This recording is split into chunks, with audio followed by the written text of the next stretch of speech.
नमस्कारम। आज हम एक ऐसी यात्रा पर निकल रहे हैं जो भीतर की ओर जाती है। अक्सर लोग मुझसे पूछते हैं, ध्यान क्या है? यह कोई क्रिया नहीं है, यह एक गुण है।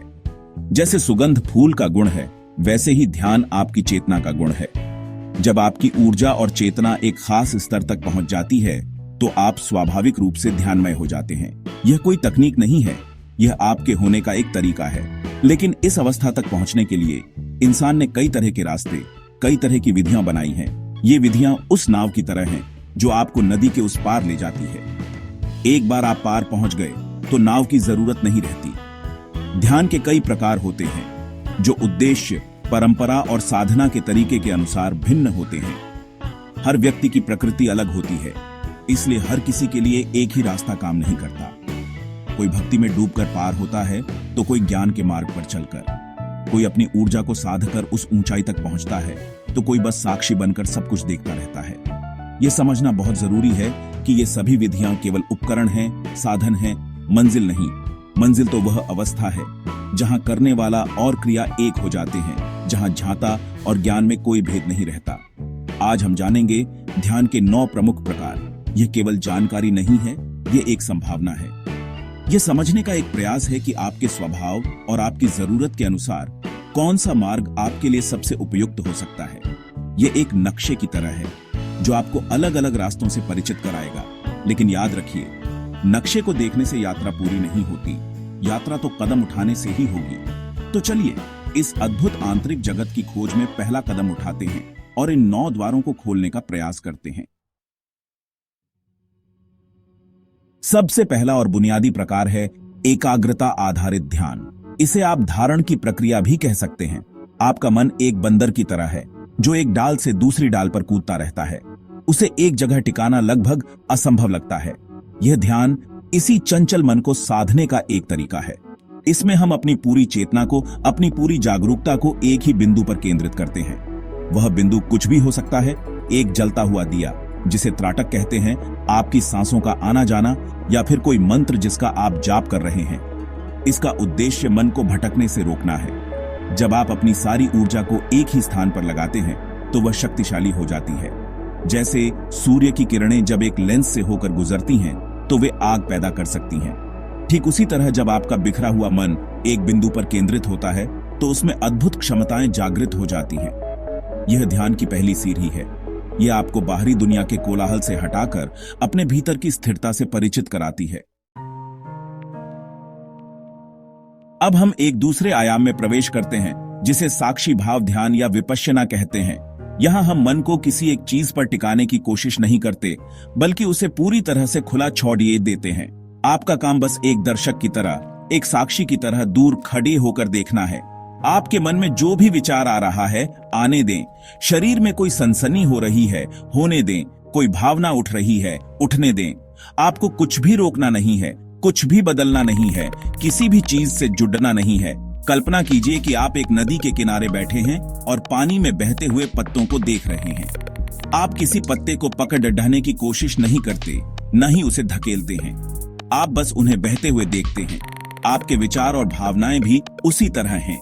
जब आप बिना किसी निर्णय के, बिना अच्छे बुरे का लेबल लगाए बस उन्हें देखना शुरू करते हैं तो धीरे धीरे वे अपनी शक्ति खोने लगते हैं। आप यह महसूस करना शुरू कर देते हैं कि आप अपने विचारों से अलग हैं। यह आत्मनिरीक्षण और मानसिक शांति पाने का एक बहुत ही गहरा और शक्तिशाली मार्ग है। मंत्र ध्यान एक बहुत ही प्राचीन और शक्तिशाली तकनीक है। मंत्र का अर्थ है मनः त्रायते इति मंत्र, यानी जो मन का त्राण करे, जो मन को पार ले जाए। यह एक विशेष ध्वनि या शब्द है जिसके कंपन में एक खास तरह की ऊर्जा होती है। जब आप किसी मंत्र को बार बार दोहराते हैं, चाहे जोर से या मन ही मन, तो आप अपने पूरे सिस्टम में एक खास तरह का कंपन पैदा करते हैं। यह कंपन आपके भीतर की नकारात्मकता और अशांति को धीरे धीरे नष्ट कर देता है। हर मंत्र की अपनी एक अलग ऊर्जा और अपना एक अलग उद्देश्य होता है। कुछ मंत्र शांति के लिए होते हैं, कुछ ऊर्जा जागरण के लिए, तो कुछ सुरक्षा के लिए।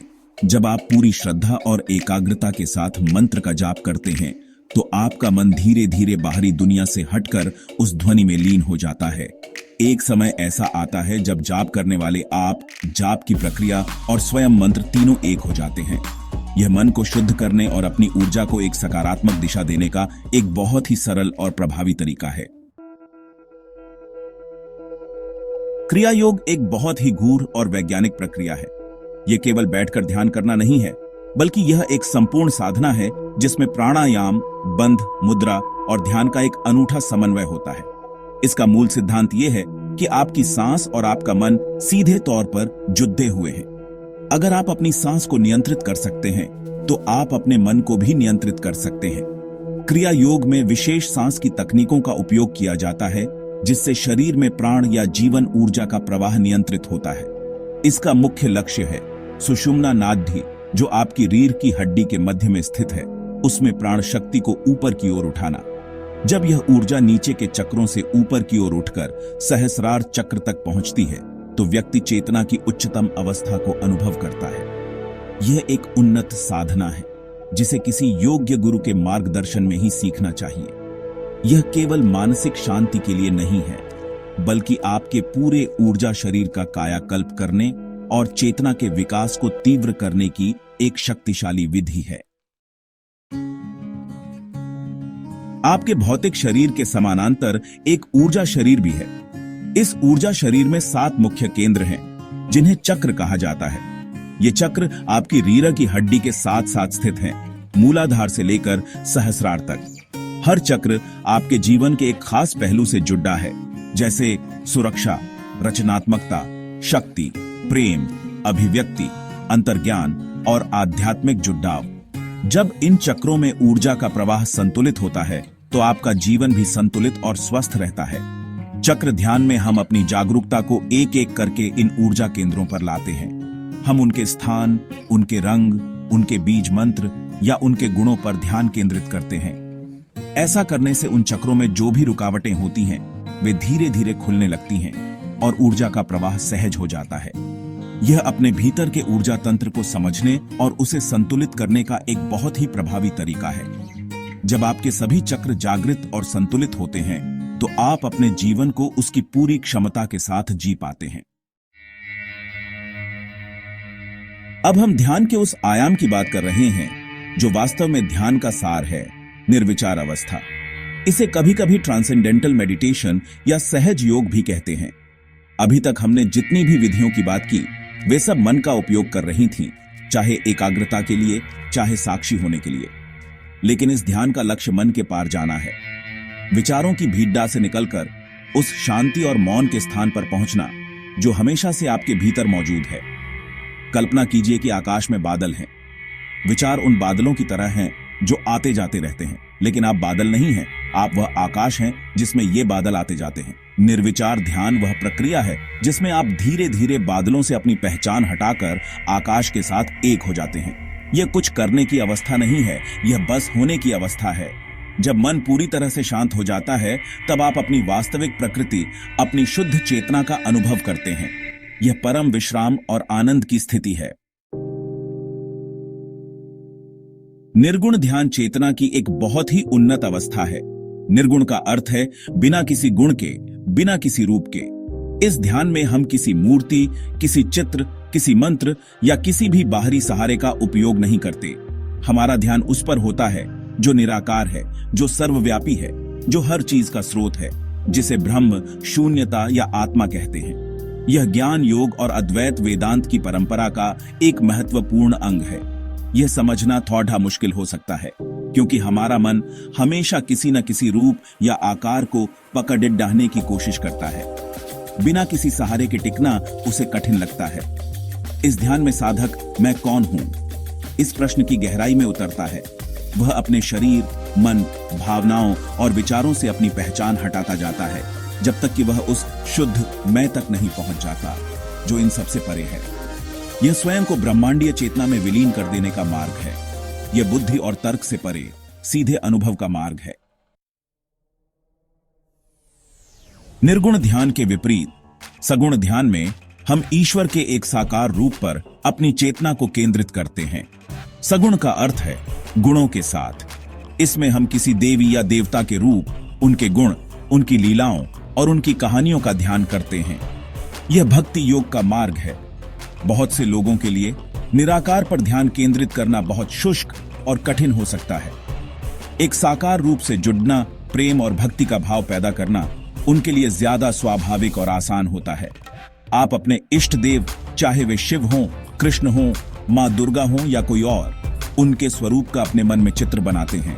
आप उनके गुणों को याद करते हैं, उनकी करुणा, उनके प्रेम, उनकी शक्ति को महसूस करते हैं। धीरे धीरे आपका मन उस रूप में इतना रम जाता है कि आपको हर जगह वही दिखाई देने लगता है। यह प्रेम और समर्पण का मार्ग है। इसमें भक्त और भगवान के बीच का फासला मिट जाता है। यह हृदय को खोलने और दिव्यता के साथ एक व्यक्तिगत संबंध स्थापित करने का एक बहुत ही सुंदर और आनंदमय तरीका है। अंत में हम बात करते हैं सक्रिय ध्यान की। यह एक बहुत ही आधुनिक और क्रांतिकारी विधि है जिसे विशेष रूप से आज के तनावग्रस्त इंसान के लिए बनाया गया है। बहुत से लोग जब सीधे शांत बैठकर ध्यान करने की कोशिश करते हैं तो वे पाते हैं कि उनका शरीर और मन बहुत बेचैन है।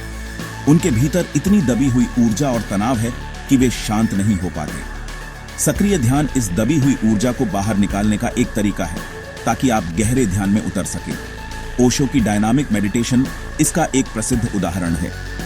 इसमें पहले कुछ चरण शारीरिक रूप से बहुत तीव्र होते हैं, जैसे गहरी तीव्र सांसें लेना, चिल्लाना, कूदना, नाचना। इस प्रक्रिया के माध्यम से आप अपने भीतर के सारे तनाव, क्रोध और दमित भावनाओं को बाहर निकाल देते हैं। जब यह सब निकल जाता है तो आपका शरीर और मन एक गहरी शांति और स्थिरता की अवस्था में आ जाता है।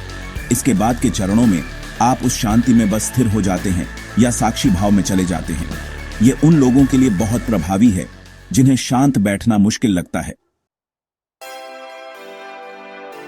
तो यह थे ध्यान के 9 अलग अलग मार्ग, 9 अलग अलग द्वार जो एक ही मंजिल की ओर ले जाते हैं, स्वयं की खोज।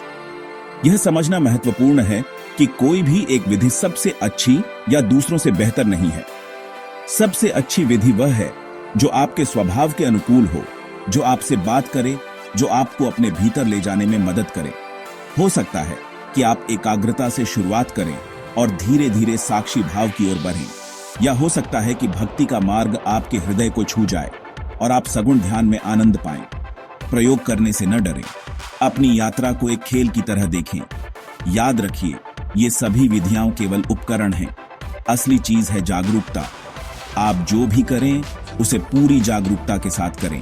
चलते समय, खाते समय, बात करते समय हर पल जागरूक रहने का प्रयास करें।